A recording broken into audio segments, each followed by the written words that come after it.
اعوذ باللہ من الشیطان الرجیم بسم اللہ الرحمن الرحیم سلام اللہ علی بقیت اللہ الاعظم۔ امام حسین علیہ السلام فور عالمی چینل کربلا مقدسہ کے آن لائن ٹرانسمیشن پروگرام معرفت منتظر اجل اللہ تعالی فرجہ الشریف میں آپ کی خدمت میں حاضر ہے، اور ہمارے جتنی بھی نشریات ہیں ان کو آپ ملاحظہ فرما سکتے ہیں جادو ٹی وی، روکو T V, Amazon fire T V اور ایپل ٹی وی کے ذریعے سے۔ منجی عالم بشریت حضرت امام زمان علیہ السلام کے عنوان سے ہماری گفتگو کا سلسلہ جاری ہے، اور محوریت موضوع اور مرکزیت موضوع معرفت ہے۔ البتہ معرفت کے ذیل میں جیسے کہ بہت سارے عناوین پر گفتگو کا سلسلہ ہمارا جاری ہے، اور اس امر کے لیے اور اس کام کے لیے ہم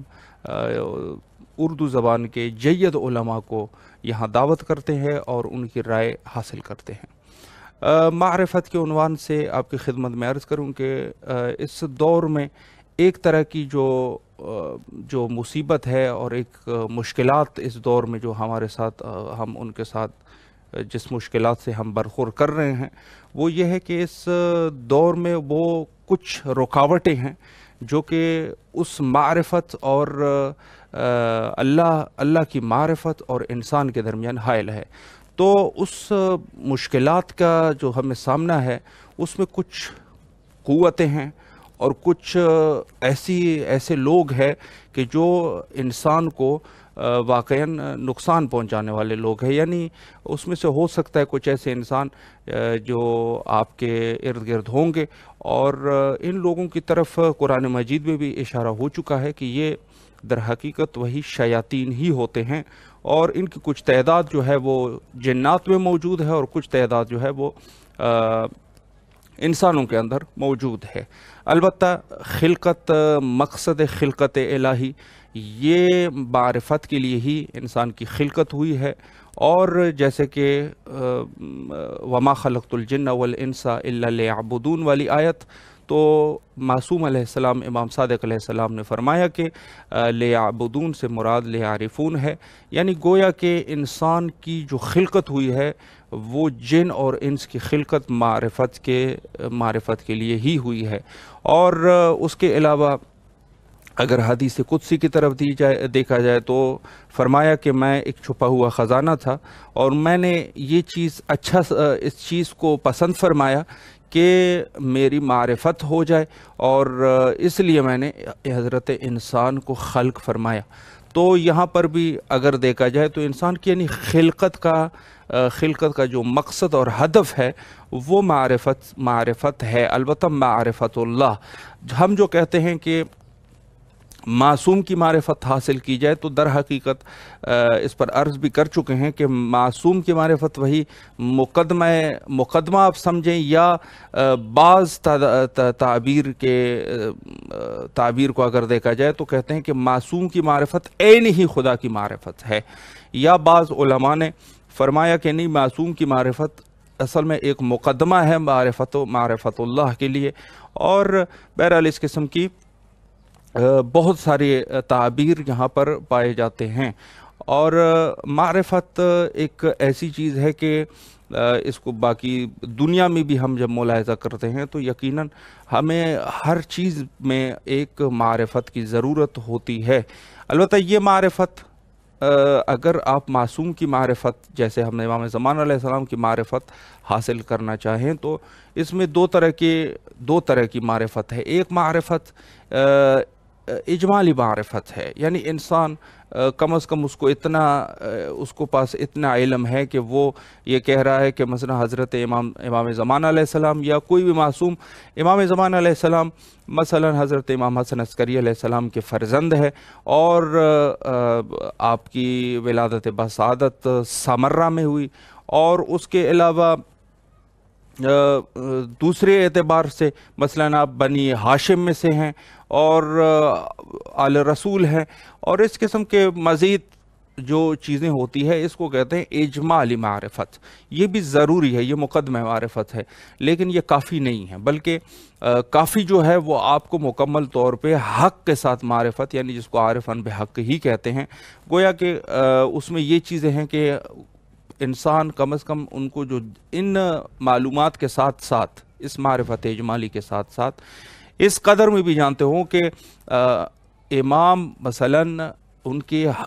امامت کے حق کو پہچانتے ہوئے ان کو ان کی معرفت حاصل کی جائے. تو آج کے ہمارے جو مہمان ہیں عالی جناب مولانا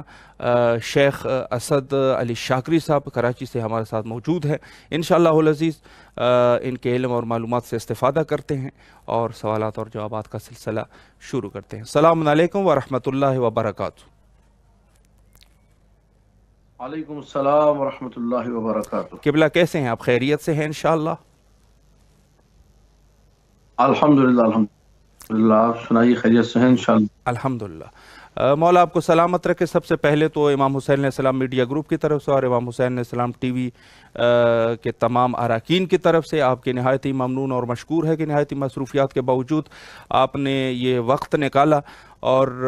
ہمیں یہ عزت بخشی. میں بھی آپ سب کا شکر مجھے سعادت عطا کی کہ سرکار امام زمانہ صلوات جو ہے خدمت کا موقع مجھے ملا. جزاکم اللہ خیر الجزا. مولا آپ کو سلامت رکھے. قبلہ پہلا سوال آپ کی خدمت میں جو رکھنے جا رہے ہیں وہ سیرت امام زمانہ علیہ السلام. تو اگر سوال کچھ اس طرح کر لوں کہ سیرت امام زمانہ علیہ السلام کو آپ روایات کی روشنی میں اگر مومنین کے لیے بیان فرمائیں.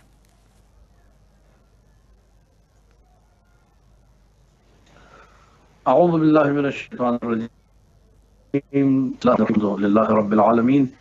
والصلاة والسلام على سیدنا و مولانا ابی القاسم محمد وآلہ الطیبین الطاہرین المعصومین المظلومین ولعنۃ اللہ علی اعدائهم اجمعین. اما بعد فقال اللہ سبحانہ وتعالی فی کتابہ المبین بسم اللہ الرحمن الرحیم اعلموا ان اللہ یحیی الارض بعد موتها. دیکھیے سیرت معصومین علیہ السلام میں اور جو روایات ہیں معصومین علیہ السلام کی، جب پوچھا گیا سیرت سرکار کے بارے میں، سرکار امام زمانہ صلوات اللہ وسلامہ علیہ کے بارے میں کہ مولا کی سیرت کے بارے میں آپ کیا فرماتے ہیں، تو جو معصوم نے جواب دیا اور جو روایات کے ذیل ہیں جیسے کہ آپ نے سوال فرمایا، میرے سامنے اس وقت کتاب جو موجود ہے المنتخب الاثر فی الامام الثانی عشر، اور یہ آیت اللہ صافی گل پائگانی حفظہ اللہ کی کتاب ہے، مشہور معروف کتاب. اس کا صفحہ نمبر 322 ہے. اور راوی کہتا ہے کہ امام جعفر صادق علیہ السلام سے سوال کیا گیا. میں نے پوچھا سألتہ عن سیرت المہدی کیف سیرتہ، میں نے پوچھا امام زمانہ صلوات اللہ وسلامہ علیہ کی سیرت کے بارے میں کہ مولا ان کی سیرت کیسی ہوگی، ان کے طور طریقے کیا ہوں گے. تو جواب جو دیا وہ ایک ایسا جامع، ایک ایسا بہترین جواب کہ جس سے ساری چیزیں ہمارے لیے آیا ہو گئی. اور فارسی میں کہتے ہیں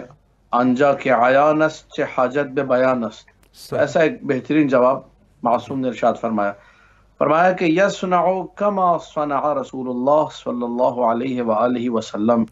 ویہدم ما کان قبلہ کما ہدم رسول اللہ صلی اللہ علیہ وآلہ امر الجاہلیت ویستأنف الاسلام جدیدا. بعینہ ہی وہ کام جو نبی اکرم جو محمد مصطفیٰ صلی اللہ علیہ وآلہ نے کیے، تمام وہ کام آ کر امام زمانہ صلوات اللہ وسلامہ علیہ انجام دیں گے. اور جس طریقے سے جاہلیت کے بتوں کو، جاہلیت کے کفر کو سرنگو کیا، پاش پاش کیا خاتم الانبیاء صلوات اللہ وسلامہ علیہ نے، ویسے ہی امام زمانہ صلوات اللہ وسلامہ علیہ ان تمام کے تمام بتوں کو جو کہ رسول کے جانے کے بعد آ گئے تھے گمراہی کے نام پر، ضلالت کے نام پر، سرکشی کے نام پر، ہر ایک کو پاش پاش کریں گے، کفر کو، نخوت کو، تکبر کو سرنگو کریں گے. اور جب اسلام کا بول بالا ہوگا جو سیرت رسول میں ہمیں نظر آتا ہے، جامعیت اس کی اس اعتبار سے کہ اگر انسان کو سیرت امام زمانہ صلوات اللہ وسلامہ علیہ کا مشاہدہ کرنا ہے تو اسے سیرت رسول کا مطالعہ کرنا پڑے گا. کیا سیرت ہے میرے آخری امام سرکار امام زمانہ صلوات اللہ وسلامہ علیہ کے جواب اتنا سا ہے. جو سیرت رسول ہے جو رسول اکرم صلی اللہ علیہ وآلہ نے کیا بعینہ ہی، وہی کام امام زمانہ صلوات اللہ وسلامہ علیہ کریں گے۔ میں ایک دو اور جی روایتیں آپ بسم کی اللہ خدمت میں جو ہے عرض کروں گا۔ بسم اسی اللہ مفہوم، اسی معنی کو امام محمد باقر علیہ الصلوۃ والسلام نے بیان کیا۔ یکم رجب الاسود ان کی ولادت نورانیہ تھی۔ جی مولا سے پوچھا گیا، عبداللہ ابن عطا راوی ہے، کہتا ہے میں نے مولا سے پوچھا، جی اذا قام القائم علیہ السلام بأی سیرت یسیر فی الناس، جب صحیح سرکار کا ظہور ہوگا، سرکار حجت کا، تو وہ کس سیرت پر عمل کریں گے؟ ان کے لیے آئیڈیل کون ہے، کس کے نقش قدم پر چلیں گے، کون سی سیرت ان کے لیے نمونہ عمل ہوگی؟ جی فقال یہدم ما قبلہ، جو کچھ اس سے پہلے اسلام کا ایک نظام بنا ہوا تھا اسے وہ تباہ کر دیں گے، اسے ختم کر سبحان دیں گے، اللہ اور ایک بالکل ایسے دین کو پیش کریں گے، لوگ کہیں گے کہ بھائی تو نیا دین لے کر آئے۔ کیوں؟ صحیح کیونکہ ان جملوں کی بعض اوقات جو ہے نا تشیع کی طرف ایک غلط نسبت دی جاتی ہے جی کہ بھائی نعوذ باللہ ان کا جو مہدی آئے گا وہ نیا دین لے کر آئے گا، جی اسلام سے ہٹ کے کوئی ہوگا، نہیں، جی بلکہ احادیث میں شیعہ سنی سب نے لکھا ہے، صحیح سیاتی زمان علی امتی، میری امت پر ایک ایسا زمانہ آئے گا، یکون المعروف منکرا والمنکر معروفا، صحیح جس میں برائی جو ہے وہ اچھائی میں ڈھل جائے گی، اچھائی برائی میں ڈل جائے گی، جی لوگوں کی دین سے دوری اتنی ہو جائے گی کہ جب امام زمانہ سرکار سلام اللہ علیہ دین کو پیش کریں گے تو ایک دم سے وہ کہیں گے یہ تو نئی چیز ہے، کیونکہ وہ لوگ حقیقت دین سے دور ہو چکے ہوں گے۔ تو اگر میں آسان الفاظ میں کہوں، امام زمانہ جو ہے نیا دین پیش نہیں کریں گے، ان الدین عند اللہ الاسلام و شرع بے شک محمد مستمر الی یوم القیامہ، بے شک شریعت بھی وہی ہے، دین بھی وہی ہے، امام زمانہ کچھ نیا نہیں لائیں گے، ہم لوگ کسی اور حقیقت میں نئے دین کی طرف چلے جائیں گے جو ایک الگ سے دین ہوگا، جس کا نہ اسلام سے کوئی تعلق ہوگا نہ صحیح شریعت مصطفیٰ سے، تو ہمیں امام زمانہ کا وہ دین جو ہے نیا لگے گا۔ جی لیکن یہ سیرت امام زمان سلام اللہ علیہ کے بارے میں دوسرا جو موقف پیش کیا امام باقر سلام اللہ علیہ نے، وہ یہی جو بعین ہی اسی موقف سے ملتا جلتا ہے کہ سیرت رسول جو ہے ہمیں امام زمانہ سلام اللہ علیہ کی سیرت میں نظر آئے گی، بے شک اور یہ ان کی سیرت کا امتیاز ہے کہ خاتم الاوصیاء جو ہے، جو کہ ان اوصیاء کی بات کر رہا ہوں میں، 12 جو اوصیاء ہیں نبی اکرم صلی اللہ علیہ وآلہ کی، ان میں آخری وصی یعنی امام زمانہ میری مراد ہے، نہ وہ خاتم الاوصیاء جو عام طور پہ معروف ہے جو امیر المومنین کو کہا جاتا ہے۔ بے شک تو خاتم الاوصیاء جو ہے وہ خاتم الانبیاء کی جی سیرت پر عمل کریں گے، اور ان جی کی سیرت میں بنیادی ترین چیز جو ہوگی دین کو زندہ کرنا، دین کے معالم کا احیاء، اور جو سابقہ غلط چیزیں ان تمام کی تمام چیزوں کو پاش پاش کر دینا۔ اگر جی آپ اجازت دیں تو میں ایک روایت اور بسم آپ اللہ کی خدمت میں عرض بسم اللہ کروں۔ بسم اللہ بسم اللہ کیجیے ایک اور جو سیرت امام ہی میں موجود ہے چیز، جو ہمیں روایات میں بھی ملتی ہے اور کثرت سے جو ہے علماء اس کو ذکر کرتے ہیں، جی وہ یہ کہ دیگر انبیاء کی سیرتوں میں سے بھی کچھ چیزیں جو ہے وہ ہمیں امام زمانہ سلام اللہ علیہ کی سیرت میں نظر آئیں گی۔ مثلا روایت ہے امام جعفر صادق صلوات اللہ وسلامہ علیہ سے، ابو عبیدہ کو خطاب کر کے کہا کہ یا ابا عبیدہ جی اذا قام قائم آل محمد علیہ السلام حکم بحکم داود و سلیمان، اللہ جب اکبر سرکار کا ظہور ہوگا تو وہ ویسے ہی فیصلہ کریں گے جیسے جو ہے داؤد اور سلیمان فیصلہ کیا کرتے تھے۔ جی کیا مطلب؟ روایت کے آخر میں لا یسأل بینتن، امام